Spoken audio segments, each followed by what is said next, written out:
there a double standard or really just a make-believe standard at play here?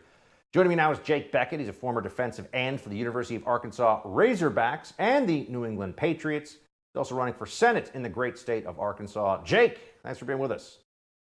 Thanks for having me on. So you got thousands and thousands of fans packed into these college football games, but then on Monday in class, everybody's masked up. I mean, what's going on? I know that the stadiums are outdoors, sure, but you got people right on top of each other. They're screaming, they're yelling. But then in the classrooms, they're having to mask up even if they're vaccinated. It feels like this is all kind of arbitrary.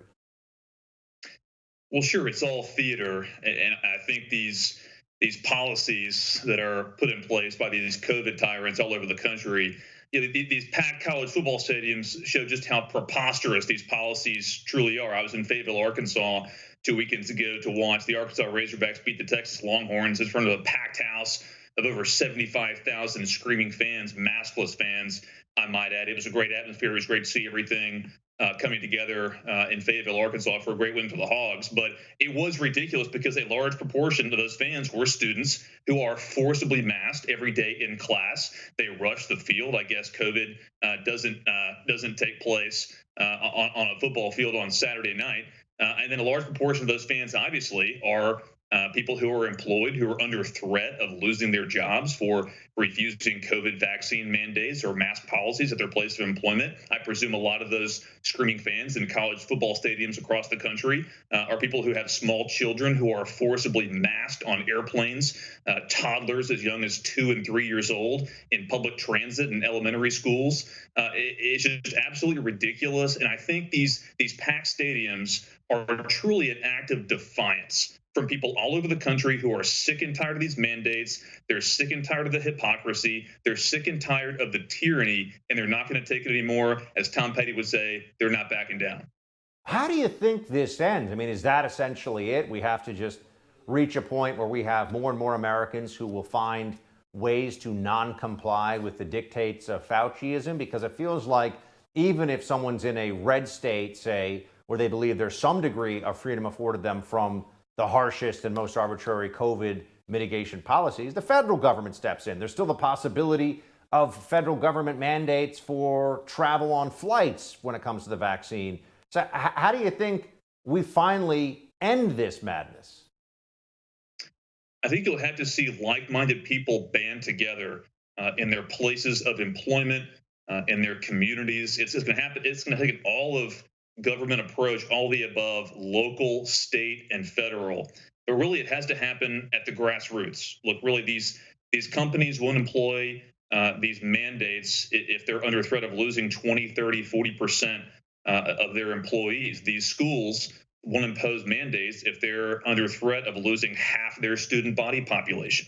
Okay, we have to stand up and fight back against these ridiculous mandates.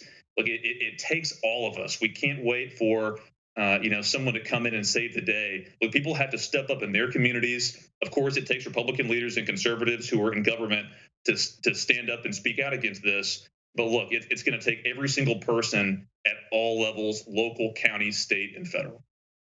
Jake, I want to switch topics here for a moment. You're a veteran of the war on terror. You served a tour of duty in Iraq.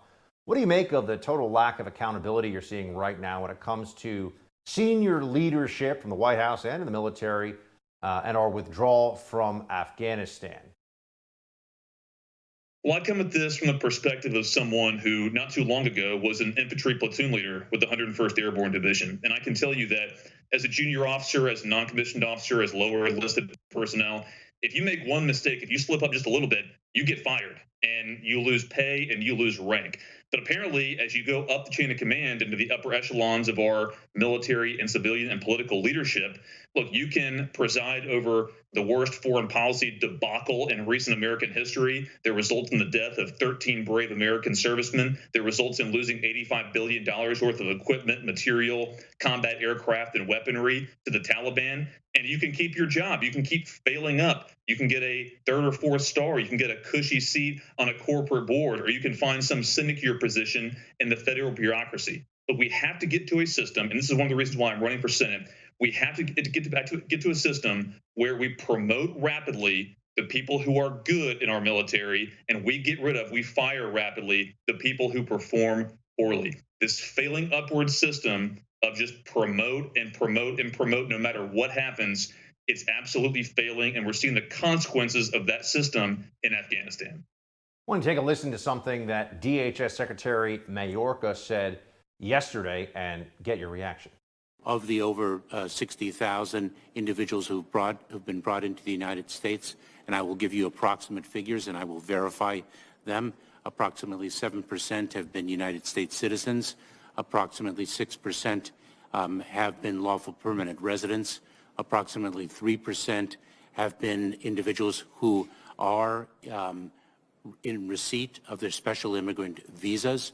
The balance of that population are individuals whose applications have not yet been processed for approval, who may qualify as SIVs and have not yet applied. So just to reiterate, of the 60,000 Afghans evacuated, or people evacuated from Afghanistan, I should say, 84% of them were neither U.S. citizens, lawful permanent residents, or SIV holders. So who are we evacuating from Afghanistan?